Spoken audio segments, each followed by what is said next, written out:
Hi, everybody. This is Jimmy, and you're reading with Jimmy.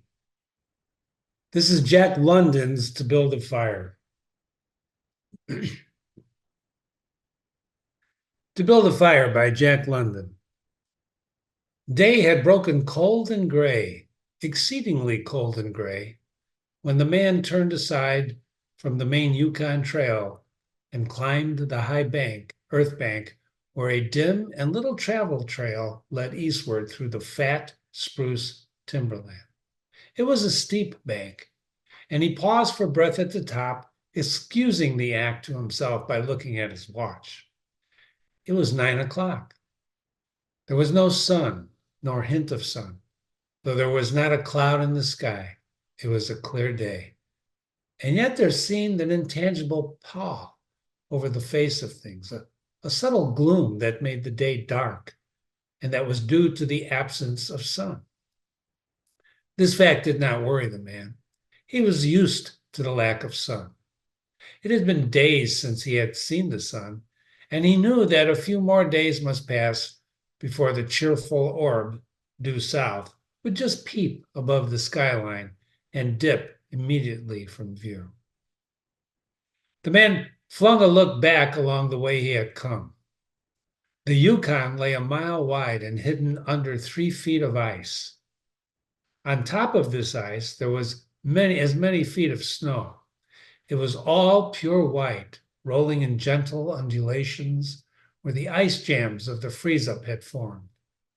North, south, as far as the eye could see, it was unbroken white, save for a dark hairline that curved and twisted from around the spruce-covered island to the south, and that curved and twisted away into the north where it disappeared behind another spruce-covered island. This dark hairline was the trail, the main trail that led south 500 miles to the Chilcote Pass, Die, and Saltwater. And that led north 70 miles to Dawson, and still on north 1,000 miles to Nulato, and finally to St. Michael on the Bering Sea, 1,000 miles and a half 1,000 more. But all this mysterious, far-reaching hairline trail, the absence of the sun from the sky, the tremendous cold, and the strangeness of the weirdness of it all, it made no impression on the man. It was not because he was long used to it. He was a newcomer in the land, a Chicot, and this was his first winter. The trouble with him was that he was without imagination. He was quick and alert in the things of life, but only in the things and not in the significances. 50 degrees below zero meant 80 odd degrees of frost. Such fact impressed him as being cold and uncomfortable, and that was all.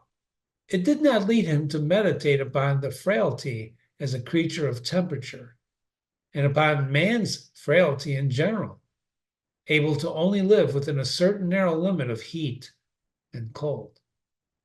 And from there on, it did not lead him to the conjectural field of immortality and man's place in the universe. 50 degrees below zero stood for a bite of frost that hurt and that must be guarded against by the use of mittens, ear flaps, warm moccasins, and thick socks. 50 degrees below zero was to him just precisely 50 degrees below zero. That there should be anything more to it than that was a thought that never entered his head. As he turned to go on, he spat speculatively. There was a sharp, explosive crackle that startled him. He spat again. And again in the air, before it could fall to the snow, the spittle crackled. He knew that at 50 below, spittle crackled on the snow, but this spittle had crackled in the air. Undoubtedly, it was colder than 50 below. How much colder, he did not know. But the temperature did not matter. He was bound for the old claim on the left fork of Henderson Creek, where the boys were already. They had come over across the divide from Indian Creek country while he had come the roundabout way to take a look at the possibilities of getting out logs in the spring from the islands in the Yukon. He would be in camp by 6 o'clock. It a bit after dark, that was true, but the boys would be there and a fire would be going and a hot supper would be ready. As for lunch, he pressed his hand against the protruding bundle under his jacket. It was also under his shirt, wrapped up in a handkerchief and lying against his naked skin. It was the only way to keep the biscuits from freezing. He smiled agreeably to himself as he thought of those biscuits, each cut open, sopped in bacon grease, and each enclosing a generous slice of fried bacon. He plunged in among the big spruce trees. The trail was faint. A foot of snow had fallen since the last sled had passed over, and he was glad he was without a sled traveling light. In fact, he carried nothing but the lunch wrapped in the handkerchief. He was surprised, however, at the cold. It certainly was cold, he concluded, as he rubbed his numb nose and cheekbones with his mittened hand. He was a warm whiskered man, but the hair on his face did not protect the high cheekbones and the eager nose that thrust itself aggressively into the frosty air. Pardon me. At the man's heels trotted a dog, a big native husky, the proper wolf dog, gray-coated and without any visible or temperamental difference from his brother, the wild wolf. The animal was depressed by the tremendous cold. It knew that it was no time for traveling. Its instinct told it a truer tale than was told to the man by the man's judgment. In reality, it was not merely colder than 50 below zero. It was colder than 60 below, then 70 below. It was 75 below zero. Since the freezing point is 32 above zero, it meant that 107 degrees of frost obtained. The dog didn't know anything about thermometers. Possibly, in its brain, there was no sharp consciousness of the condition of the very cold, such as was in the man's brain. But the brute had its instinct. It experienced a vague but menacing apprehension that subdued it and made it sink along at the man's heels, and that made it question eagerly every unwanted movement of the man, as if expecting him to go into camp or to seek shelter somewhere and build a fire. The dog had learned fire, and it wanted fire, or else to burrow under the snow and cuddle its warmth away from the air. The frozen moisture of its breathing had settled on its fur in a fine powder of frost, and especially were its jowls, muzzle, and eyelashes whitened by its crystal breath. The man's red beard and mustache were likewise frosted, but much more solidly, the deposit taking the form of ice and increasing with every warm, moist breath that he exhaled. Also, the man was chewing tobacco, and the muzzle of the ice held his lips so rigidly that he was unable to clear his chin when he expelled the juice. The result was that a crystal beard of the color of solidity of amber was increasing in length on his chin. As if he fell down, it would shatter itself like glass into brittle fragments. But he didn't mind the appendage. It was the penalty all tobacco chewers paid in that country, and he had been out before in 2 cold snaps. They had not been so cold as this, he knew, but by the spirit thermometer at 60 mile, he knew that they had been registered at 50 below and at 55. He held on through the level stretch of woods for several miles, crossed the wide flat of niggerheads, and dropped down to the bank to the frozen bed of the small stream. This was Henderson Creek, and he knew that he was 10 miles from the forks. He looked at his watch. It was 10 o'clock. He was making 4 miles an hour, so he calculated that he would arrive at the forks at 12:30. He decided to celebrate that event by eating his lunch there. The dog dropped in again at his heels with the tail drooping discouragement as the man swung along the creek bed. The furrow of the old sled trail was plainly visible, but a dozen inches of snow covered the marks of the last runners. In a month, no man had come up or down that silent creek. The man held steadily on. He was not much given to thinking, and just then, particularly, he had nothing to think about, save that he would eat lunch at the Forks and that at 6 o'clock he would be in camp with the boys. There was nobody to talk to, and had there been, speech would have been impossible because of the ice muzzle on his mouth. So he continued monotonously to chew tobacco and to increase the length of his amber beard. Once in a while, the thought reiterated itself that it was very cold and that he had never experienced such cold. As he walked along, he rubbed his cheekbones and nose with the back of his mittened hand. He did this automatically now and again, changing hands. But rub as he would, the instant he stopped, his cheekbones went numb. And the following instant, the end of his nose went numb. He was sure to frost his cheeks. He knew that, and it experienced the pang of regret that he had not devised a nose strap of sort Bud wore in cold snaps. Such a strap passed across the cheeks as well as saved them. But it didn't matter much after all. What's frosted cheeks? A bit painful, that was all. They were never serious. Empty as the man's mind was of thoughts, he was keenly observant, and he noticed the changes in the creek, the curves and the bends of the timber jams, and always he sharply noted where he placed his feet. Once, coming around the bend, he shied abruptly, like a startled horse, curved away from the place where he had been walking, and retreated several paces back along the trail. The creek, he knew, was frozen clear to the bottom. No creek could contain water in that Arctic winter.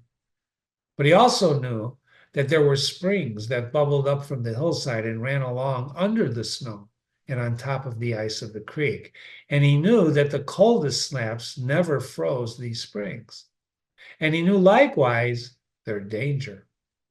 They were traps. They hid pools of water under the snow that might be 3 inches deep or 3 feet. Sometimes a skin of ice half an inch covered them, and in turn was covered by the snow. Sometimes there were alternate layers of water, ice skin, so that when one broke through, he kept on breaking through for a while, sometimes wetting himself to the waist. That was why he had shied in such a panic. He had felt the give under his feet, and he heard the crackle of snow hidden ice skin. And to get his feet wet in such a temperature meant trouble and danger.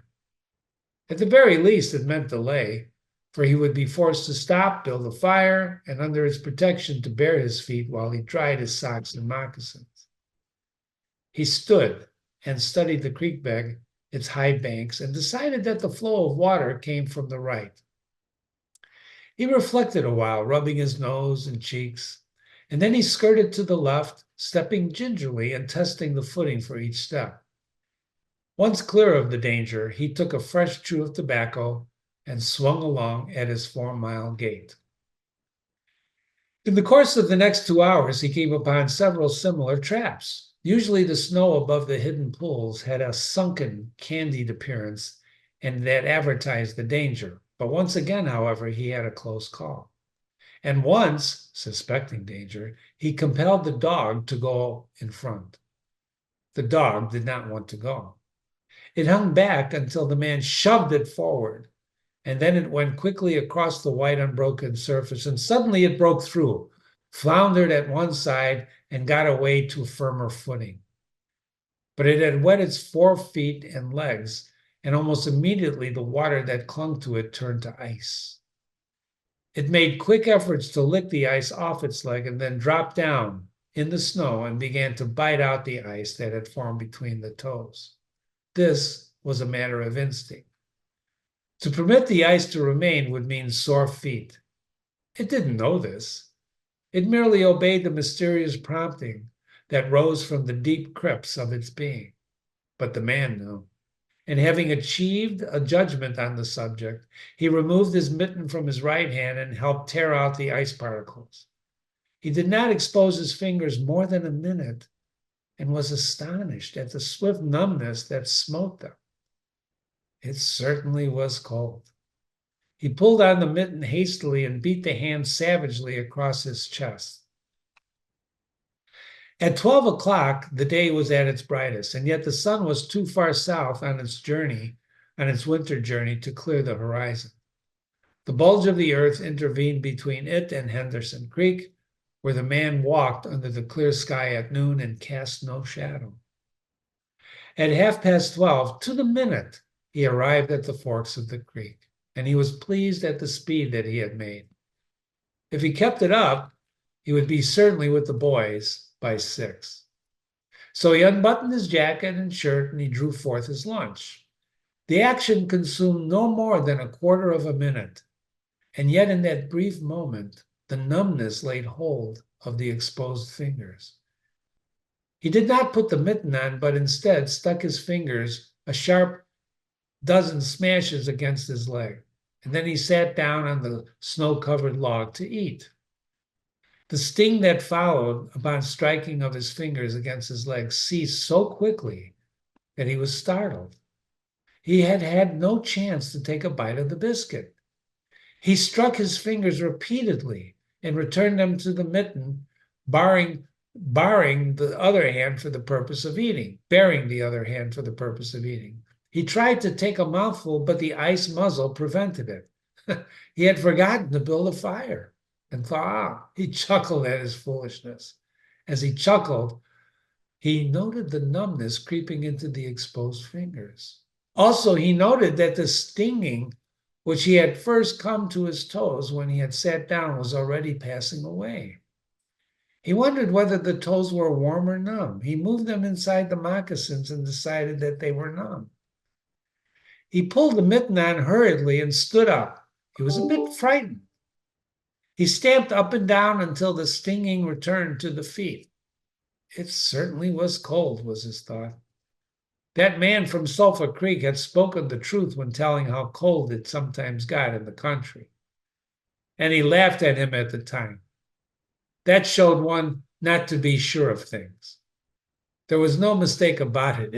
It was cold. He strode up and down, stamping his feet, threshing his arms, until reassured by the returning warmth. And then he got out matches and proceeded to make a fire. From the undergrowth, where high water of the previous spring had lodged a supply of seasoned twigs, he got his firewood. Working carefully from a small beginning, he soon had a roaring fire over which he thawed the ice from his face, and in protection of which he ate his biscuits. And for the moment, the cold of space was outwitted. The dog took satisfaction in the fire, stretching out close enough for warmth, but far enough away not to escape from being singed. When the man had finished, he filled his pipe, took a comfortable time for a smoke. Then he pulled out on his mittens, settled the ear flaps of his cap firmly about his ears, and took the creek trail up the left fork. The dog was disappointed and yearned back toward the fire. The man did not know cold.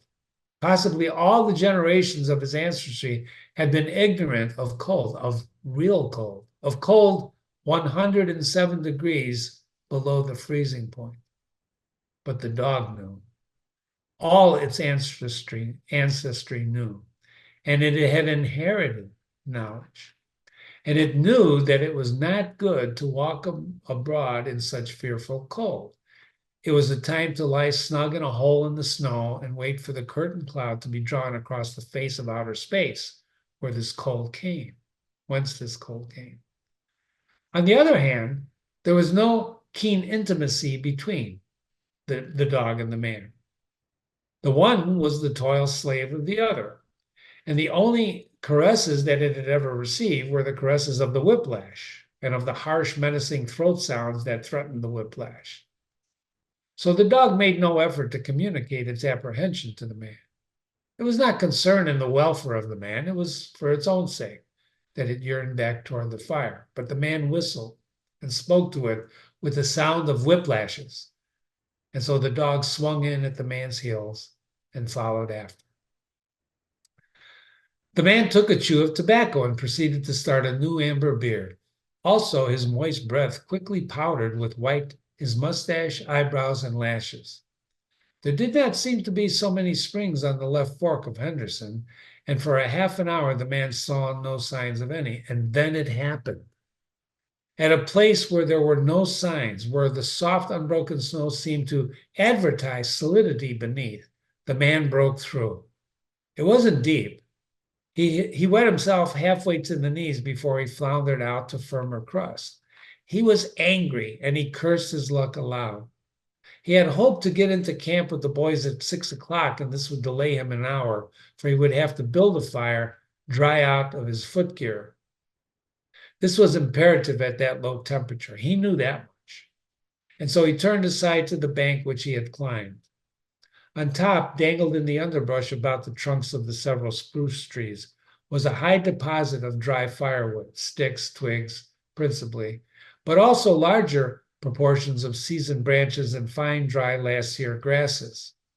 He threw down several large pieces on top of the snow, and this served for a foundation and prevented the young flame from drowning itself in the snow. It otherwise would melt. The flame he got by touching a match to a small shred of birch bark that he took from his pocket. This burned even more readily than paper.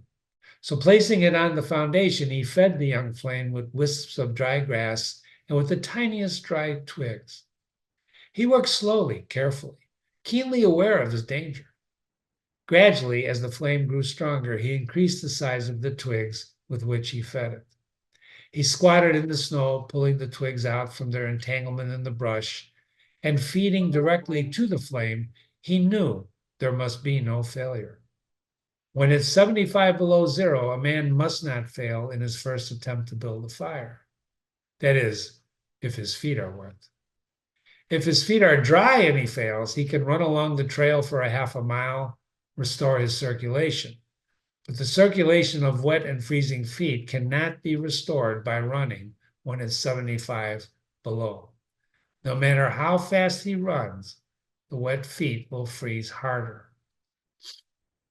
All this the man knew. The old timer on Sulphur Creek told him about it the previous fall, and now he was appreciating his advice. Already all sensation had gone out of his feet. To build the fire, he had been forced to remove his mittens, and the fingers had quickly gone numb.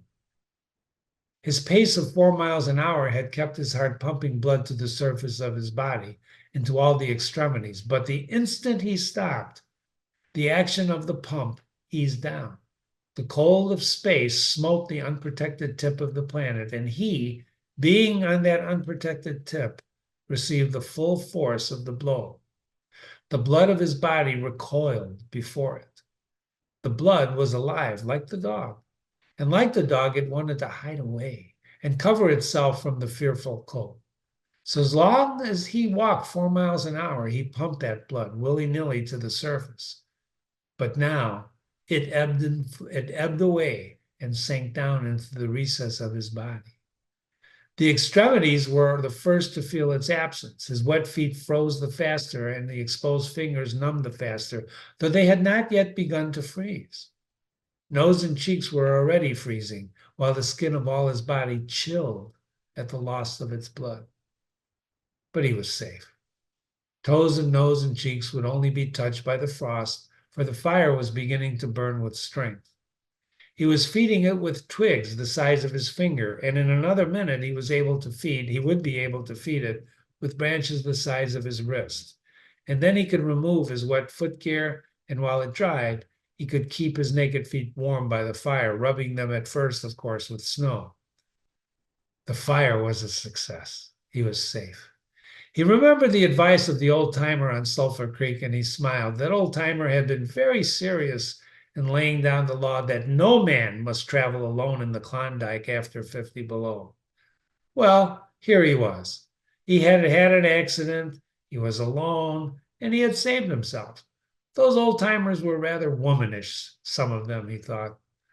All a man had to do was keep his head, and he was all right. Any man who was a man could travel alone. But it was surprising the rapidity with which his cheeks and nose were freezing. And he had not thought his fingers could go lifeless in so short of time. Lifeless they were, for he could scarcely make them move together to grasp a twig. And they seemed remote from his body and from him. And when he touched the twig, he had to look and see whether or not he had hold of it. The wires were pretty well down between him and his finger ends. All of which counted for little. There was the fire, snapping and crackling and promising life with every dancing flame. He started to untie his moccasins. They were coated with ice. The thick German socks, they were like sheaths of iron halfway to the knees. And the moccasin strings, they were like rods of steel, twisted and knotted, and in some configuration. For a moment, he tugged with his numb fingers, and then, realizing the folly, he drew a sheath knife. But before he could cut the strings, it happened. It was his own fault, or rather, his mistake. He should not have built the fire under the spruce tree. He should have built it in the open, but it had been easier to pull the twigs from the brush and drop them directly on the fire. But now the tree under which he had done this carried a weight of snow on its boughs. There was no wind that had blown for weeks, and each bough was fully freighted. Each time he pulled a twig, he had communicated a slight agitation to the tree, an imperceptible agitation, so far as he was concerned, but an agitation sufficient to bring about disaster. High up in the tree, one bough capsized its load of snow.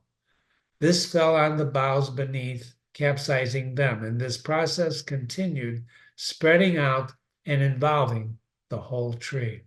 It grew like an avalanche, and it descended without warning upon the man and the fire was blotted out. Where it had burned was only a mantle of fresh and disordered snow. The man was shocked. It was as though he had just heard his own death sentence. For a moment, he sat and stared at the spot where the fire had been, and then he grew very calm. Perhaps the old-timer on Sulphur Creek was right. If he had only had a trail mate, he would have been in no danger now. The trail mate could have built the fire. Well, it was up to him to build the fire over again, and this second time there must be no failure. Even if he succeeded, he would most likely lose some toes. His feet must be badly frozen by now, and there would be some time before the second fire was ready. Such were his thoughts. But he didn't sit and think about them. He was busy all the time they were passing through his mind. He made a new foundation for the fire, this time in the open, where there was no treacherous tree that could blot it out. Next, he gathered dry grasses and tiny twigs from the high water flotsam. He would not bring his fingers together to pull them out. He could not, but he was able to gather them by a handful. In this way, he got many rotten twigs and bits of green moss that were undesirable, but it was the best he could do. He worked methodically, even collecting an armful of larger branches to be used later when the fire gathered strength. And all the while, the dog sat and watched him, a certain yearning wistfulness in its eyes, for it looked up at him as a fire provider, and the fire was slow in coming. When all was ready, the man reached in his pocket for a second piece of birch bark, and he knew the bark was there, and even though he could not feel it with his fingers, he could hear it crisp rustling, and he fumbled for it. And try as he would, he could not clutch hold of it. And all the time in his consciousness was the knowledge that each instant his feet were freezing. This thought tended to put him in a panic, but he fought against it and kept calm. He pulled on his mittens with his teeth and threshed them, arms back and forth, beating his hands with all his might against his sides. He did this sitting down, and he stood up to do it. And all the while the dog sat in the snow, its wolf brush of a tail curled around warmly over its forefeet. Its sharp wolf ears pricked upward intently as he watched the man. And the man, as he beat and threshed his arms and hands, felt a certain surge of envy as he regarded the creature that was warm and secure in its natural covering. After a while, he was aware of the first faraway signals of sensation in his beaten fingers. The faint tingling grew stronger till it evolved into a stinging ache that was excruciating. but which the man hailed with satisfaction. So he stripped the mitten from his right hand and fetched forth the birch bark. The exposed fingers were quickly going numb again. Next, he brought out his bunch of sulfur matches, but the tremendous cold had already driven the life out of his fingers. In his effort to separate one match from the other, the whole bunch fell in the snow. He tried to pick it up out of the snow, but failed. The dead fingers could neither touch nor clutch. He was very careful. He drove the thought of freezing feet and nose and cheeks out of his mind, devoting his whole soul to the matches. He watched, using the sense of vision in place of that of touch. And when he saw his fingers on each side of the bunch, he closed them. That is, he willed to close them, for the wires were down and the fingers did not obey. He pulled the mitten on the right hand. He beat it fiercely against his knee. And then with both mittened hands, he scooped the bunch of matches along with as much snow into his lap. And yet he was no better off. After some manipulation, he managed to get the bunch between the heels of his mittened hands. In this fashion, he carried it to his mouth. The ice crackled and snapped when he violently effort he opened his mouth.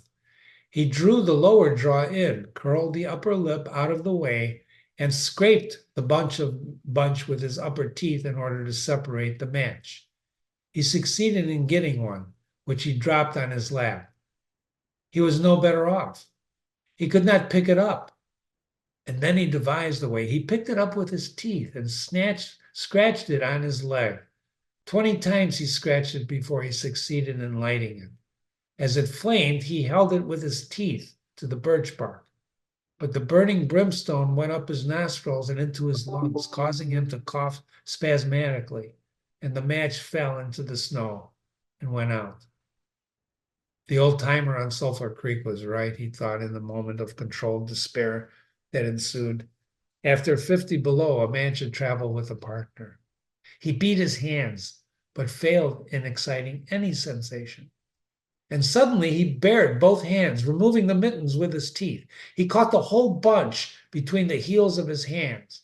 His arm muscles, not being frozen, enabled him to press the hand heels tightly against the matches. And then he scratched the bunch along his legs, and it flared into flame. 70 sulfur matches at once. There was no wind to blow them out, and he kept his head to one side to escape the strangling fumes, and he held the blazing bunch to the birch bark. And so as he held it, he became aware of a sensation in his hand. His flesh was burning. He could smell it. Deep down below the surface, he could feel it. The sensation developed into pain that grew acute. And still he endured it, holding the flame of these matches clumsily to the bark that would not light readily because his own burning hands were in the way, absorbing most of the flame. At last, when he could endure no more, he jerked his hands apart, and the flaming matches fell sizzling into the snow. But the birch bark was alight. He began laying dry grasses and the tiniest twigs on the flame. He couldn't pick and choose, for he had to lift the fuel between the heels of his hands. Small pieces of rotten wood and green moss clung to the twigs, and he bit them off as well as he could with his teeth. He cherished the flame carefully, awkwardly. It meant life, and it must not perish. The withdrawal of blood from the surface of his body now made him begin to shiver, and he grew more awkward. A large piece of green moss fell squarely on the little fire. He tried to poke it out with his fingers, but his shivering flame made him poke too far, and he disrupted the nucleus of the little fire, the burning grasses and the tiny twigs separating and scattering. He tried to poke them together again, but in spite of the tenseness of the effort, his shivering got the way of him, and the twigs were hopelessly scattered. Each twig gushed a puff of smoke and went out. The fire provider had failed.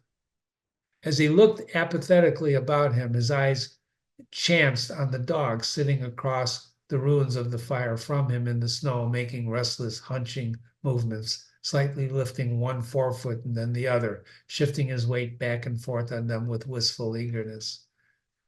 The sight of the dog put a wild idea in his head. He remembered the tale of the man caught in a blizzard who killed a steer and crawled inside the carcass, and so he was saved.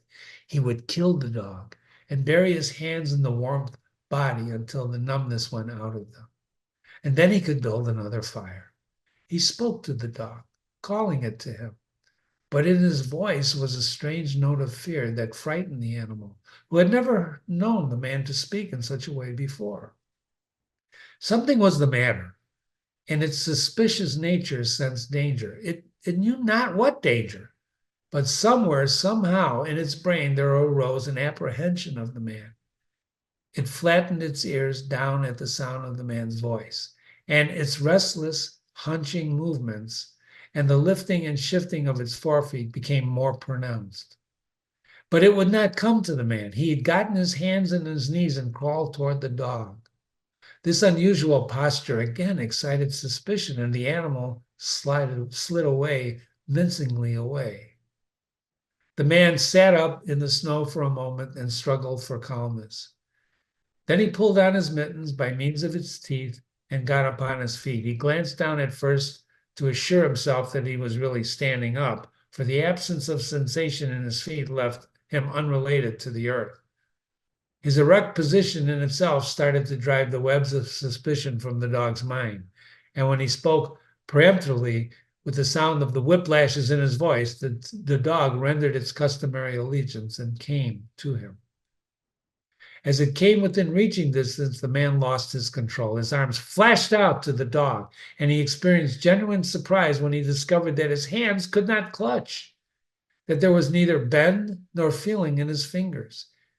He had forgotten for the moment that they were frozen and that they were freezing more and more. And all this happened quickly, and before the animal could get away, he encircled its body with his arms. He sat down in the snow, and in this fashion he held the dog, while it snarled and whined and struggled. But that was all he could do, hold its body encircled in his arms and sit there. He realized that he couldn't kill the dog. There was no way to do it. With his helpless hands, he could neither draw nor hold his sheath knife nor throttle the animal. He released it and plunged wildly away, the tail between its legs, still snarling. It halted 40 feet away and surveyed him curiously, with ears sharply pricked forward. The man looked down at his hands in order to locate them and found them hanging on the ends of his arms. It struck him as curious that one should have to use his eyes in order to find out where his hands were. He began thrashing his arms back and forth, beating the mittened hands against his sides. He did this for 5 minutes violently, and his heart pumped enough blood to the surface for him to put down his shivering. But no sensation was aroused in his hands. He had an impression that they hung like weights on the ends of his arms, but when he tried to run the impression down, he couldn't find it. A certain fear of death, dull and oppressive, came to him. This fear quickly became poignant, and he realized that it was no longer a matter of freezing his fingers or toes or losing his hands and feet. It was a matter of life and death with the chances against him. And this threw him into a panic. And he turned and he ran up the creek along the old dim trail. The dog joined in behind him and kept up with him, and he ran blindly, without intention, in fear of such that he had never known before in his life. Slowly, he plowed and floundered through the snow. He began to see things again, the banks of the creek, the old timber jams, the leafless aspens, and the sky. The running made him feel better. He didn't shiver. Maybe if he ran on, his feet would thaw out. And anyway, if he ran far enough, he would reach camp and the boys. Without doubt, he'd lose some fingers and toes and some of his face, but the boys would take care of him and save the rest of him when he got there. And at the same time, there was another thought in his mind that said he would never get to camp and the boys, that it was too many miles away and that the freezing had been too great a start on him, that the freezing had too great a start on him, and that he would soon be stiff and dead. And this thought he kept in the background, and he refused to consider. Sometimes it pushed him pushed itself forward and demanded to be heard, but then he thrust it back and strove to think of other things. It struck him as curious that he could run at all on feet so frozen that he could not feel them, and when they struck the earth and took the weight of his body. He seemed to himself to skim above the surface, and he had no connection to the earth. Somewhere he had once seen a winged Mercury, and he wondered if Mercury felt as he felt when he was skimming over the earth. His theory of running until he reached camp and the boys had one flaw in it. He lacked the endurance. Several times he stumbled, and finally he tottered, crumpled up, and fell. And when he tried to rise, he failed. He must sit and rest, he decided, and the next time he would merely walk and keep on going. As he sat and regained his breath, he noted that he was feeling quite warm and comfortable. He was not shivering, and it seemed that there was a warm glow that had come into his chest and trunk. And yet, when he touched his nose or cheeks, there was no sensation. Running would not thaw them out, nor would it thaw out his hands and feet. And then the thought came to him that the frozen portions of his body must be extending. He tried to keep this thought down, to forget it, to think of something else. He was aware of the panicky feeling that it caused, and he was afraid of the panic. But the thought asserted itself and persisted until it produced a vision of his body totally frozen. This was too much. And he made another wild run along the trail. Once, he slowed down to a walk, but the thought of freezing, extending himself again made him run again. And all the time, the dog ran with him at his heels. When he fell down a second time, the dog curled its tail over its forefeet and sat in front of him, facing him, curiously eager and intent. The warmth and security of the animal angered him, and he cursed it till it flattened down its ears appeasingly. This time the shivering came more quickly upon the man. He was losing in his battle with the frost. It was creeping into his body from all sides. The thought of it drove him on, but he ran no more than 100 feet when he staggered and pitched headlong. It was his last panic. When he had recovered his breath and control, he sat up and entertained in his mind the conception of meeting death with dignity. However, the conception didn't come to him in such terms. His idea of it was he had been making a fool of himself, running around like a chicken with his head cut off. Such was the simile that occurred to him. Well, he was bound to freeze anyway, and he might as well take it decently. With a newfound peace of mind came the first glimmerings of drowsiness. A good idea, he thought, to sleep off to death. It was like taking an anesthetic. Freezing wasn't so bad as people thought. There's a lot worse ways to die. He pictured the boys finding his body the next day, and suddenly he found himself with them, coming along the trail, looking for himself. And still with them, he came around a turn in the trail and found himself lying in the snow. He didn't belong with himself anymore, for even then he was out of himself, standing with the boys and looking at himself in the snow. It certainly was cold, was his thought. And when he got back to the States, he could tell the folks what real cold was. He drifted on from this to a vision of the old timer on Sulphur Creek. He could see him quite clearly, warm, comfortable, and smoking a pipe. "You were right, old hoss. You were right," the man mumbled to the old timer of Sulphur Creek. And then the man drowsed off into what seemed to be his most comfortable and satisfying sleep he had ever known. The dog sat facing him, waiting. The brief day drew to a close in a long, slow twilight. There were no signs of a fire to be made, and besides, never in the dog's experience had it known a man to sit like that in the snow and make no fire. As the twilight drew on, its eager yearnings for the fire mastered it, and with a great lifting and shifting of its forefeet, it whined softly, and then flattened its ears down in anticipation of being chided by the man. But the man remained silent. Later, the dog whined loudly, and still later it crept close to the man and caught a scent of death. This made the animal bristle and back away. A little longer it delayed, howling under the stars that leaped and danced and shone brightly in the cold sky. And then it turned and trotted up the trail in the direction of the camp that it knew, where there would be other food providers and fire providers.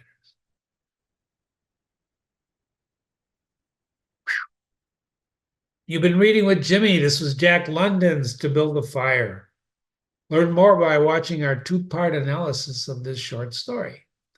And be sure to visit and read other classes with Jimmy on this website. Remember, if you have questions, Jimmy@readingwithjimmy.com, Jimmy@readingwithjimmy.com. Love to hear from you. Keep them coming, and thanks for reading with us.